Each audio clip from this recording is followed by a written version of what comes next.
দিনহাটায় এক মহিলাকে চাকরির প্রলোভন দেখিয়ে শারীরিক সম্পর্কের অভিযোগ এক তৃণমূল নেতার বিরুদ্ধে। দিনহাটায় এক মহিলাকে চাকরির টোপ দিয়ে শারীরিক সম্পর্কের অভিযোগ তৃণমূলের বড় আটিয়াবাড়ি ২ নম্বর অঞ্চল সভাপতি আব্দুল মান্নান ওরফে মান্নির বিরুদ্ধে। অভিযোগ, ওই মহিলার বাবার কাছ থেকে মেয়েকে প্রাথমিক বিদ্যালয়ের শিক্ষিকা চাকরি দেওয়ার নামে ৫ লক্ষ টাকা নেয় ওই তৃণমূল নেতা। এরপর দীর্ঘ সময় পেরিয়ে গেলেও চাকরি না হওয়ায় টাকা ফেরত চাইলে আব্দুল মান্নান টালবাহানা শুরু করে।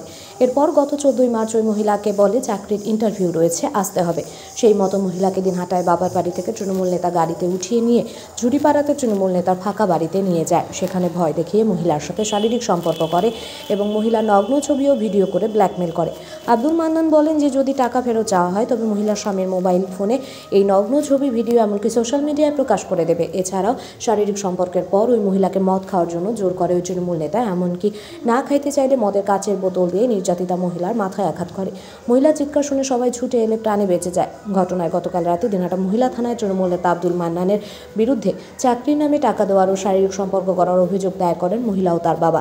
সেই মোতাবেক পুলিশ রাতেই আব্দুল মান্নানকে গ্রেপ্তার করে। তবে এদিন সকালে নির্যাতিতার বাবা অভিযোগ করেন গতকাল থানায় লিখিত অভিযোগপত্রের রিসিভ কপি দেওয়া হয়নি, আজ সেই রিসিভ কপি দেওয়া হয়েছে। পাশাপাশি তিনি অভিযোগ করেন দিনহাটা মহিলা থানার ওসি জানিয়েছেন গতকাল রাতে গ্রেপ্তার তৃণমূল নেতা আব্দুল মান্নান পালিয়ে যায়।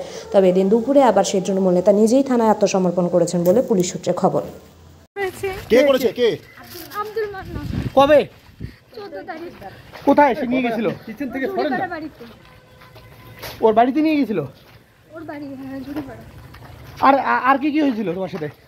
রেপ করছে, মারার চেষ্টা করছে, অনেক মারছে, সারা শরীরে বোতল দিয়ে মেরে আমার মাথা ফেটে দিয়েছে। কোন আসামি? মান্নে কি করেছে? আপনার করেছে মেয়ের বয়সী মেয়েকে ভাতিজি হয়, মেয়ের বউ তো মেয়ের বয়সী।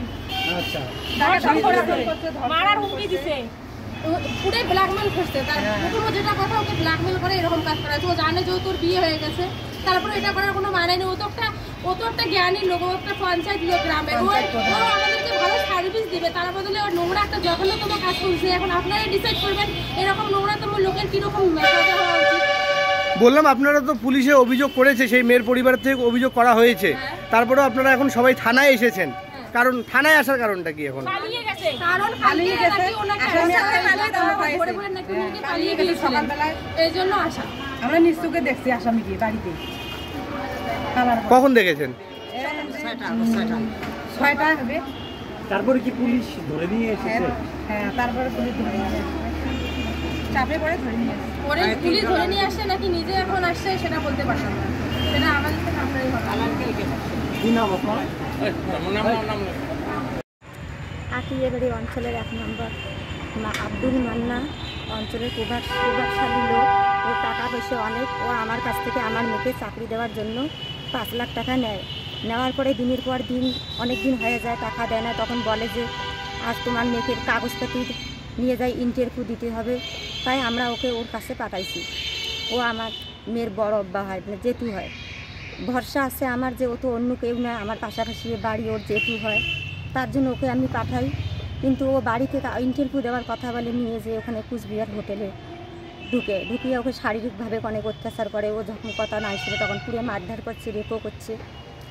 আমরা পুলিশের কাছে এফআইআর করা করছি। তাই ও আমার বাড়িতে বন্দুক ধরে যায়, ওর জ্বালাতে বাড়িতে থাকতে পারি না। তারপরে আমরা পুলিশের কাছে আবার আসি, অভিযোগ করি বলে আমার তো এমনিতে ও আমার অনেক কিছু ক্ষতি করলো, মেয়েটাকে এইরকম করলো, আবার বাড়িতে এইরকম। ও কিন্তু আমার গ্রামে প্রায় মেয়ে ছেলের এইরকম করছে, তো কেউ মুখ খুলে না। ওর ভয়ের জন্য কেউ মুখ খুলে না। আমরা বাড়িতে ঠিকমতো থাকতে পারি না। মেয়েটার আমার বিয়ে হয়ে গেছে, ওখানেরও মানে পরিস্থিতি দেখে আমরা আগত মুখ বদ্ধ ছিলাম। তারপরে ওর জন্য আমার বাড়িতেও যায়, বাড়িতে বাবা মার সামনে ওর অত্যাচার করে। তারপরে আমরা থানায় কমপ্লেন করলাম। কমপ্লেন করার পরে ওকে পুলিশে কালকে উঠাইছে।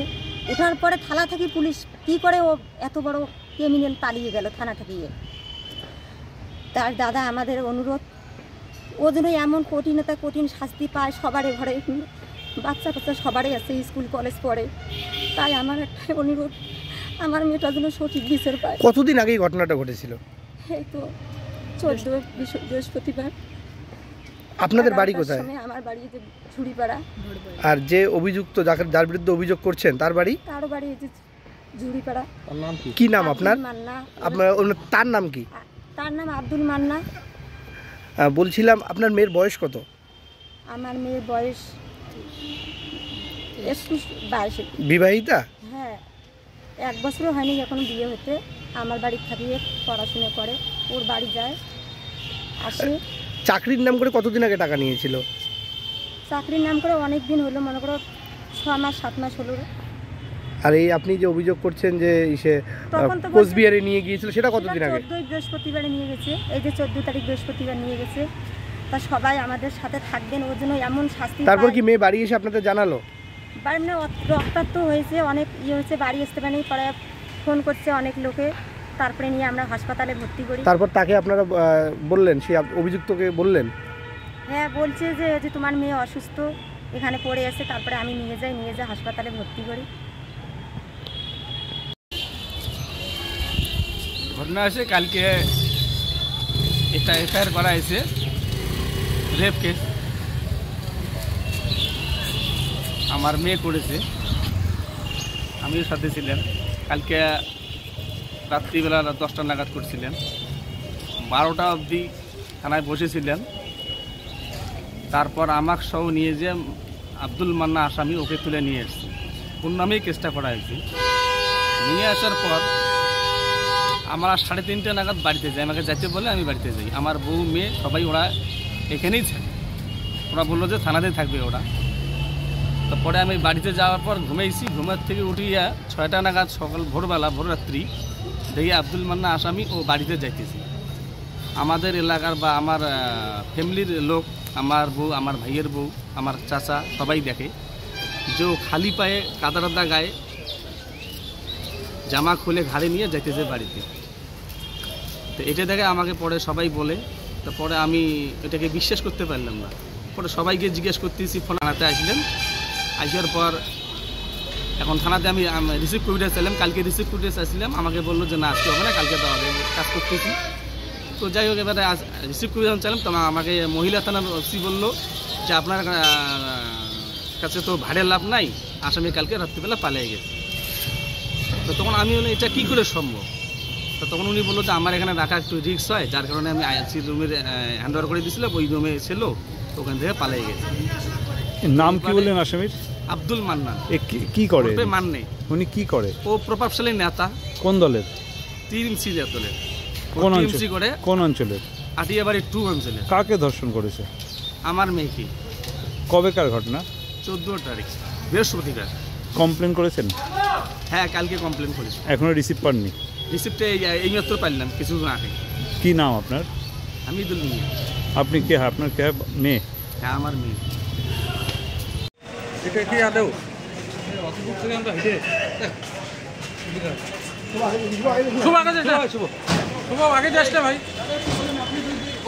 আপনি ধর্ষণ করছেন এবং চাকরির নামে টাকা নিচ্ছেন, কি বলবেন? কিছু বলার না। চাকরি আছে ধরেন নাকি চাকরির টাকা নেয়? দাদা, আপনাকে কি ফাঁসানো হচ্ছে? এর বাকিটা বুঝে নাও। আপনি টাকা নিয়েছেন বলছে? হ্যাঁ, টাকা বলছিলাম, ধরে বসে আছে সবাই। আপনি 5 লাখ টাকা নিয়েছেন? একটু পরে করি ভাই, কি বলবেন? যে 5 লাখ টাকা দেবে তার দেওয়ার মতন হাইসিয়াত লাগবে। যে 5 লাখ টাকা দেবে তার দেওয়ার হাইসিয়াত লাগবে। একটা লেবারের বাচ্চা কোনোদিন, একটা লেবার 5 লাখ তো দূরের কথা, যার 500 দেওয়ার ক্ষমতা নেই। 500 মানে কি মনে হচ্ছে বিরোধীরা চক্রান্ত করতে পারে? কিছু বলবো না, বলার কিছু নেই। যেহেতু বলছে চাকরির টাকা, এটা একটা পারিবারিক একটা ক্যাচাল হয়েছিল, মারামারি হয়েছে একটা, সেটাকে ওরা অন্য জায়গায় নিয়ে, বাকিটা আপনার বিরুদ্ধে যে ধর্ষণের অভিযোগ, এতে কি বলবেন? এটা কি বর্তমান তোমাদের মানে